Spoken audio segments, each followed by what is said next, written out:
नमस्कार दोस्तों, फिर से स्वागत है आपको और इस वीडियो में। इस वीडियो में हम हाइड्रोलिक्स के बारे में डिस्कस करेंगे।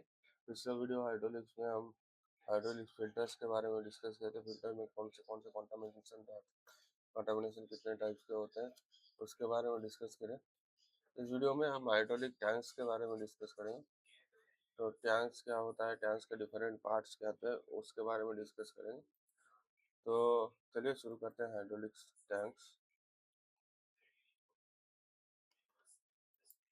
तो टैंक्स क्या होते हैं? टैंक्स एक स्टोरेज डिवाइस होते हैं।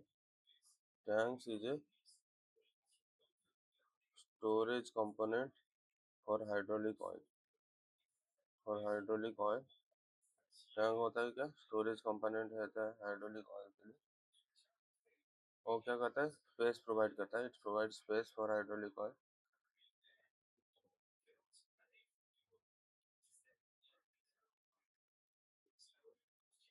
Space for hydraulic oil and space for different device installation, जैसे suction filter, return filter, valve को इंस्टॉल करने के लिए स्पेस भी प्रोवाइड करता है tank. And it is also helpful in cooling of hydraulic oil. Cooling of hydraulic oil के heat dissipation के लिए भी टैंक बहुत हेल्प करता है। और also helps to separate different particles, helps to separate larger contamination particles. Contaminations, contamination such as gas particles, water content contamination such as gas particle और water content, ये सब को कंटामिनेशन को भी बाहर करने के लिए टैंक हेल्पफुल होता है। तो क्या क्या फंक्शन होता है? स्टोरेज एक फंक्शन हुआ, हीट डिसिपेशन एक फंक्शन हुआ, जो भी हीट हाइड्रोलिक ऑपरेशन के दौरान पैदा हुआ और टैंक को ओवर हीटिंग नहीं होने के लिए उसका ऑप्टिमल फ्यूल टेम्परेचर मेंटेन करने के लिए हमारा हीट को डिसिपेट करता है। स्टोरेज रिजर्वेशन, स्टोरेज क्या होता है आपको तो सबको पता होगा। कंटामिनेशन कैसे सेपरेट करता है, जैसे कि water service ensuring cleaning operation and prevent damage, contamination भी सेपरेट करता है। और कंपोनेंट सपोर्ट मतलब जो भी कंपोनेंट्स ऊपर लगा होगा, तो ऊपर नहीं तो नीचे माउंट करने के लिए, जैसे कि built in pump, drive motor, hydraulic component valve accumulator वगैरह उसमें माउंट हो सकते हैं। तो उसके बाद हम हाइड्रोलिक का इनर स्ट्रक्चर देखेंगे।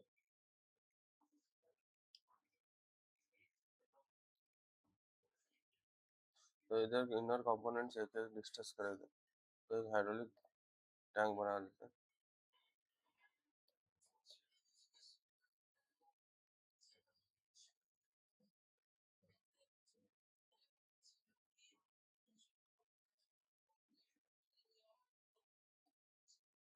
तो ये सपोज एक हाइड्रोलिक टैंक है, उसको कवर प्लेट लगाया है, इधर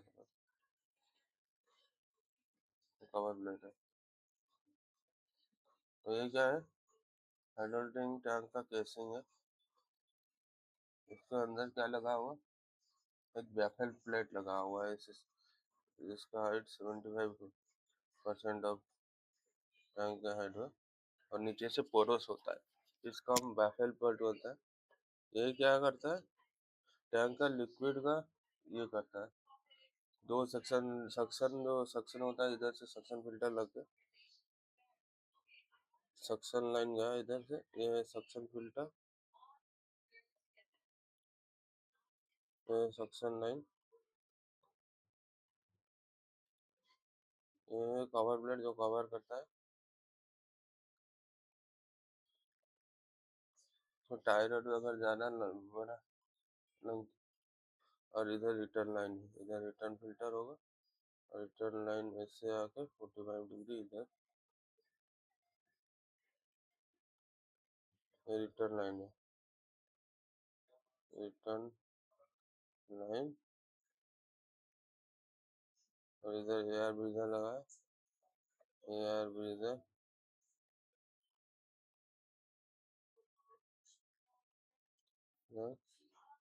रिटर्न फिल्टर लगा है। इधर स्लाइड गैस लगा हुआ है ऐसे।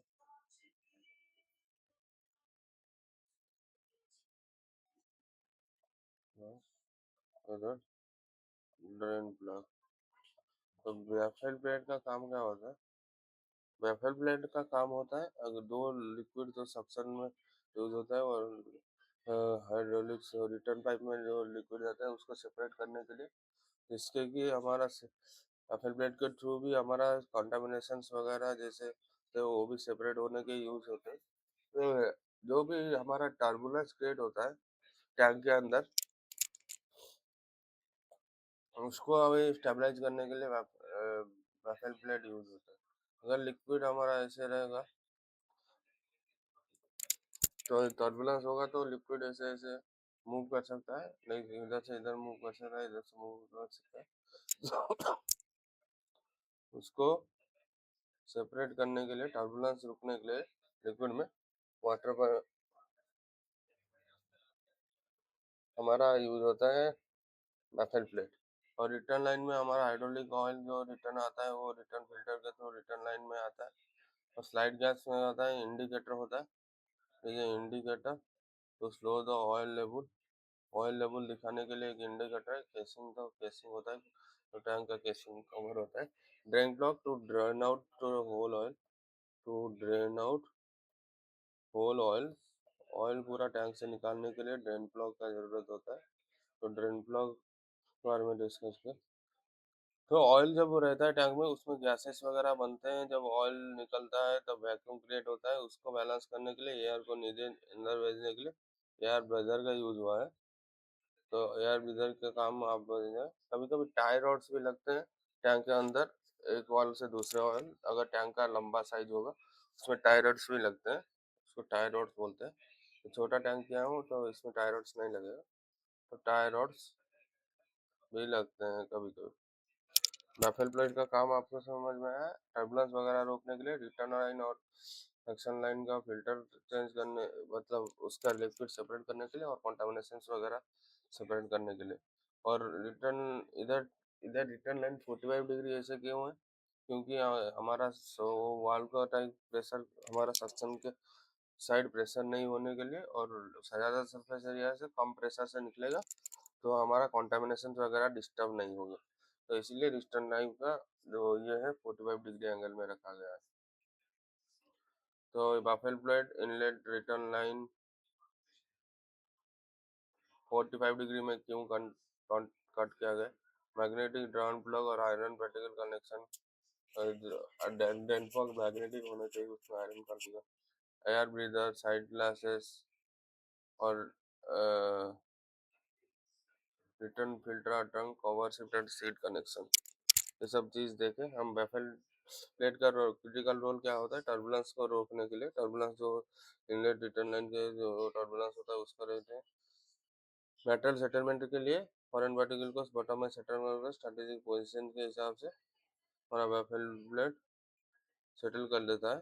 और एयर को रिलीज करने के लिए एयर वहीकल जो फ्लूइड को अपॉर्चुनिटी देता है कि अपने अंदर जो एयर है उसको भी रिलीज करने के लिए और हीट डिसिपेट करने के लिए through out the system effectively heat dissipate करने के लिए। बैफल प्लेट का पोजीशन कितना होता है? 2/3 of tank height. Tank height का 2/3 होगा, इतना टैंक हाइट होगा तो इसमें ये 3 होगा तो ये 2 रहेगा। 2/3 of the tank height and lower corner is cut away 45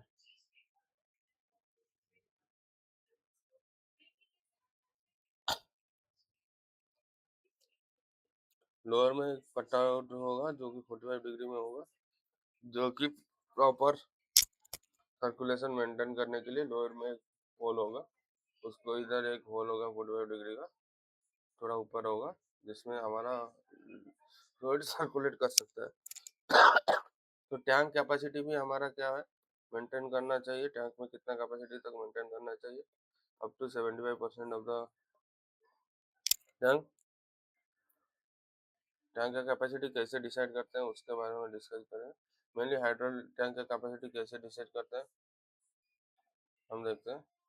how to decide camp camp camp how to decide tank capacity.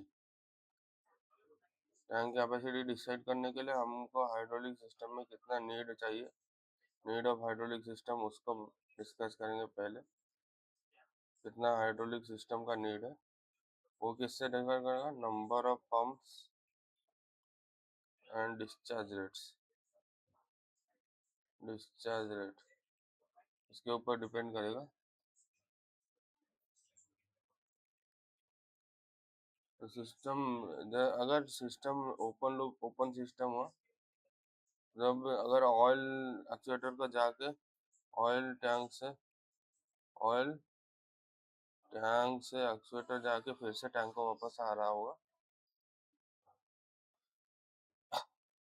तो हमारा जो टैंक सिस्टम है वो रिक्वायर्ड टैंक का capacity is equal to 3 to 4 times of required oil. इतना tank का capacity होना चाहिए। और टैंक का मिनिमम लिमिट क्या होता है और मैक्सिमम लिमिट क्या होता है उसके बारे में डिस्कस करें। Minimum and maximum limit of tank. Minimum नीचे मिनिमम हमारा जो टैंक का कैपेसिटी है उसका रिटर्न फिल्टर का सक्शन फिल्टर कहाँ लगा है और टैंक का कैपेसिटी के हिसाब से हमारा मिनिमम डिसाइड होता है। लेकिन मैक्सिमम क्या होता है, रिक्वायरमेंट के हिसाब से मिनिमम डिसाइड होगा, लेकिन मैक्सिमम क्या होता है, मैक्सिमम हमारा कवर प्लेट से 75 mm नीचे होगा। 75 टू, अगर कवर प्लेट होगा तो मैक्सिमम लिमिट उसे 75 टू 100 mm रहेगा। फिर मैक्सिमम लिमिट ऑफ टैंक और मिनिमम लिमिट ऑफ टैंक के बारे में हम डिस्कस किए। एक हाइड्रोलिक टैंक तो ट्रक मशीन में लगता है, उसका कैपेसिटी कितना होता है 1600 to 1800 होता है। और दो मेंटेनेंस टाइप होता है, एक टैंक क्लीनिंग के लिए मेंटेनेंस होता है और हाइड्रोलिक ऑयल फिलिंग के टाइम एक मेंटेनेंस होता है। वर्किंग ऑपरेशन के लिए डिजाइन ऐसे स्पेशली डिजाइन है टैंक का जो कि प्रिवेंट फोमिंग और aeration in hydraulic oil through proper containment and circulation management. Circulation ऐसे किया गया है कि उसमें फोमिंग और हाइड्रेशन के एरिएशन वगैरह नहीं होना चाहिए। टैंक क्लीनिंग क्यों चाहिए बीच बीच में, ये हाइड्रोलिक टैंक का सिंबल है, टैंक मशीन में लगता है ये सब। इसमें return line, suction line, return line ऊपर है, इधर सक्शन लाइन है, इधर रिटर्न लाइन है। एक हमारा मैन होल है शायद, हाइड्रोलिक फिलिंग इंडिकेटर है, इन गेज वगैरह डिफरेंट गेजेस वगैरह लगा है। ऐसे ऐसे हो सकता है। तो टैंक क्लीनिंग क्यों एसेंशियल है, जो जमा हो जाता है टैंक के नीचे ड्यू टू हाइड्रोलिक आयल आगे उधर टेबल हो जाता है, तो उसमें स्लज जमा रहता है, जैसे कि वो डस्ट वगैरह मेटल पार्टिकल का मिक्स क्या करेगा, हाइड्रोलिक ऑयल के बॉटम में, टैंक के बॉटम में स्लज के फॉर्म डिपॉजिट हो जाएगा। इस कंटामिनेशन को हमको रेगुलरली रिमूव करना चाहिए, इसीलिए क्वालिटी और मेंटेन करने के लिए इसको रिमूव करना चाहिए, इसीलिए टैंक क्लीनिंग जरूरी है। मेटल चिप जो wear and tear mechanical parts वगैरह में हुआ होगा वो भी जाकर रिटर्न लाइन से टैंक के अंदर जमा हो रहा होगा, तो इस पार्टिकल्स को भी रेगुलरली हमको क्लीन करना चाहिए, क्योंकि वो डैमेज कर सकते हैं हाइड्रोलिक कंपोनेंट्स वगैरह को। और नांस नास वैल्यू मेंटेनेंस मतलब नास वैल्यू जो होता है उसका वैल्यू 7 to 12 होना चाहिए। Foreign particle larger than 2 to 5 microns जो कि टैंक के ऊपर अकोमोलेट हो गए होंगे टैंक सरफेस में, वो हाइड्रोलिक ऑयल को कॉन्टामिनेट करके सिस्टम का परफॉर्मेंस डैमेज कर सकते हैं। इसलिए नास वैल्यू जो होता है 7 to 12 क्रिटिकल होता है। तो उसके हिसाब से हम टैंक को क्लीन कर सकते हैं। टैंक क्लीनिंग कब का मैंडेटरी होता है, आईओ इंटरमीडिएट ओवरऑल और पीरियोडिक ओवरऑल में हमारा टैंक का मेंटेनेंस शेड्यूल्स में हमारा टैंक क्लीनिंग जरूरी है, क्योंकि तो हमको ऑप्टिमल सिस्टम परफॉर्मेंस और लॉन्जेविटी चाहिए। तो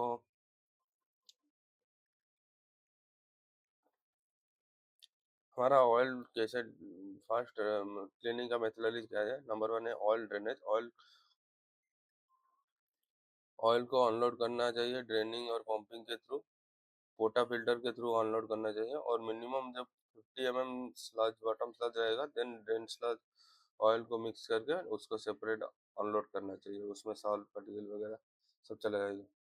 तो इनिशियल इंस्पेक्शन, अगर पहले टैंक का कवर कॉस्टली डैमेज गैस्केट वगैरह नहीं है, टैंक का इंटरनल रेसिडुअल सब थरोली देख चाहिए, क्लीन करना चाहिए कपड़े से, सूखा कपड़े से सारा इंटीरियर और एक्सटीरियर वगैरह सारा एग्जामिन करके उसको, इंटीरियर को एग्जामिन करके उसको क्लीन करना चाहिए। कैसे क्लीन करना चाहिए? सरफेस क्लीनिंग होना चाहिए, इंटायर सरफेस को हम क्लीन ड्राई फाइबरलेस क्लॉथ से क्लीन करना चाहिए, और स्लज को बॉटम से ड्रेन लाइन के थ्रू फ्लश कर लेना चाहिए, और उसके बाद मेटल पार्टिकल रिमूवल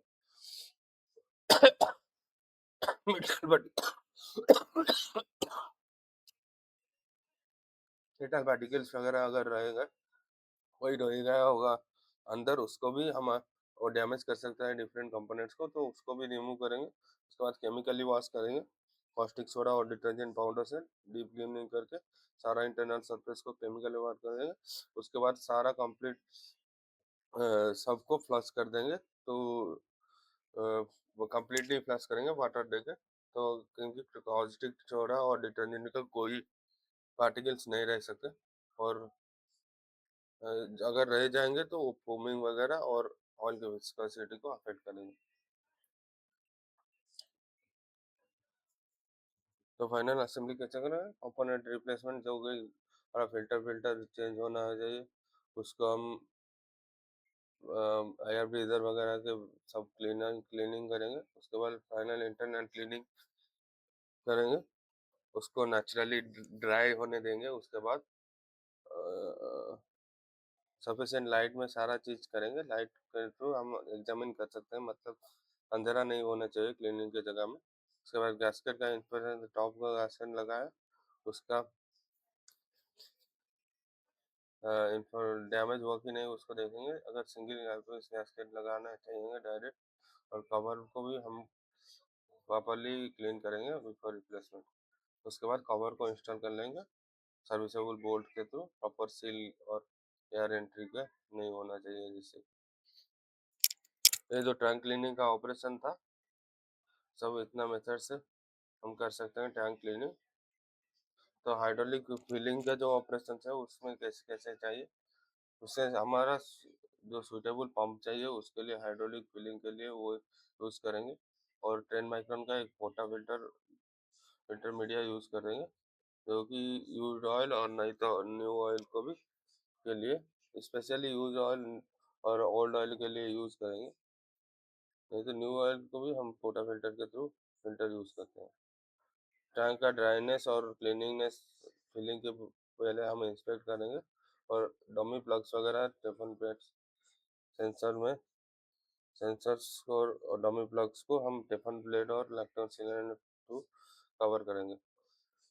प्रोसीडियर क्या है? सम फर्स्ट हम थोड़े क्वांटिटी में ऑयल डालेंगे, उसके बाद लीकेज को देखेंगे कहाँ का लीकेज है कि नहीं।